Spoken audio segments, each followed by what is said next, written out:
My costliest investment was 80,000 Australian dollars for a top MBA. People asked, are you crazy? Spending so much for that circle in knowledge? Plus the jet lag and travel to the UK. Is it just a high-end scam? But looking back now, this might have been the most worthwhile investment I've ever made in my career. And it's not because of that diploma, nor because of the people I met. It was that spending $80,000 served as a wake-up call, making me realize why, despite all my hard work before, I was still stuck in the same vicious cycle. Before I went to study for my MBA, I was a typical good student. Back then, I was working in the IT industry, getting a green card, taking the PTE exam. Whatever you guys have done, I've done it too. I even scored 4.8s on the IELTS. At that time, I worked diligently in the IT industry and put in a lot of effort to earn every possible certification. After getting my green card, I worked in IT for several years. After a few job changes, my salary was actually quite good, and I was living well on my IT income. I could eat whatever I wanted, and I could afford to buy a house and a car. But the biggest problem was that at the time, my entire worldview was linear. What does that mean? It means that everyone around me, all my colleagues, my friends, and the seniors I respected, what were they all talking about? It was always about what my next job title would be, where I would go for my next job change, how much my year-end bonus would be, whether I had passed this or that certification, how I could get a raise or switch jobs to earn an extra 20%. So much so that I was 100% convinced at the time that this was the only logical path forward. If I wanted to make more money, I had to sell more of my time, or make my time more valuable, like getting a few more certifications, or spending 80,000 Australian dollars on an MBA thinking I could make myself look better on paper. Before I had an MBA, my salary might have been 100,000 a year. After getting the MBA, it became 200,000 a year. Without this degree, I might have charged 300 an hour for consulting, but with it, I charged 600 an hour. Doesn't this sound a lot like you in front of the screen? It wasn't until I actually pursued this MBA that I realized I was trapped in a huge echo chamber. It didn't matter who I met in that circle, but for the first time I experienced a huge cultural and psychological shock.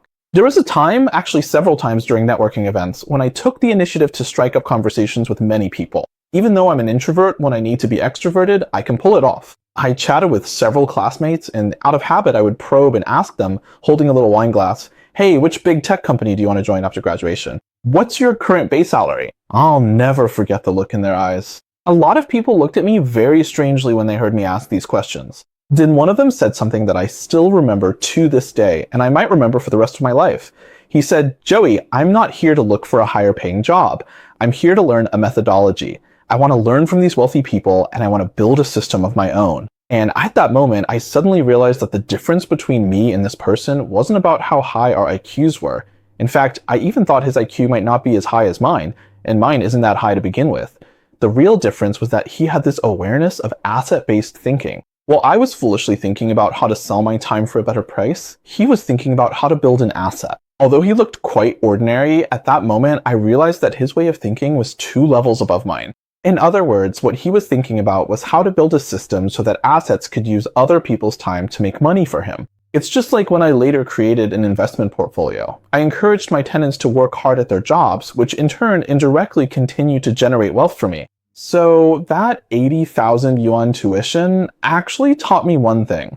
Never work solely for income, but work for assets instead. This is also why many people feel like they're being taken advantage of, because they're trying to use money to buy better skills or tools for working a job. But the real breakthrough is this. If you stop working, does your income stop as well? If that's the case, no matter how high your hourly wage is, you're essentially just living hand to mouth. Because real wealth is about turning your abilities into products and systematizing your experience.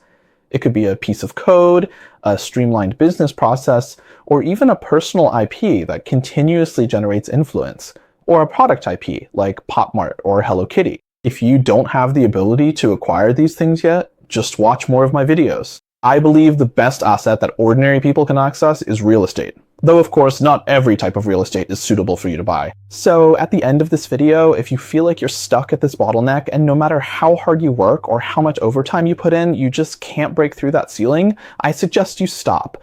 Don't keep thinking about how to earn that extra 10% by working more overtime. You should stop and ask yourself a tougher question.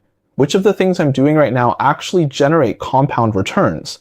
Or in other words, which of these things will still be creating value for me 3 years from now when I'm lying on a beach in Bali? If the answer is no, then you might need to do what I did back then.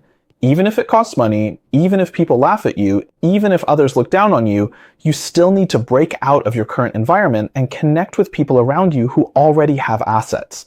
Your next breakthrough definitely won't be hidden in your paycheck. It's hidden in the knowledge you haven't yet acquired and the assets you haven't yet built.